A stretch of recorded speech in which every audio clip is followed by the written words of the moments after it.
80 çek lekin ekme. Yani yeri var ki. Callarak söyleşi lazım var mı? Callarak söylettik. Çeson diysen bunu ki. 5 milyon var. 5 milyon. Pası yer attın aldın mı bakalım? Tapıp aldın mı yani? 7 yaptık için götürerek geldim. Assalamualaikum. Var ya. Yaşımızdan saklar. Hava sakma bayısı ki. Telefon ediyordum iPhone. iPhone 13 çek yana. Kan aç kanamını kodunu ki. Açsana. Çeson diysen mi? 5 milyona verecek. 5 milyon. Vay vay. Paketin 5 milyon son kumunu ki.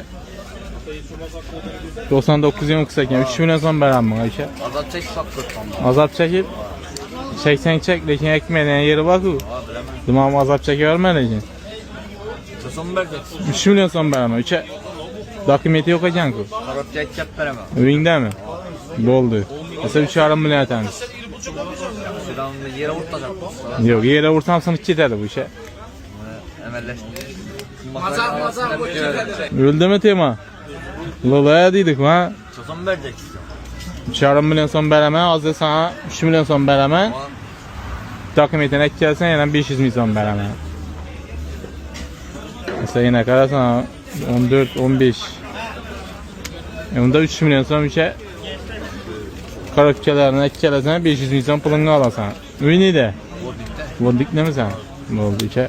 Mesela sağ bol, selamet bol, bu ejderin içinden çıkıp belki gitme. Mesela şahma bayla like'larına basıp duruşlardan çıkmasın.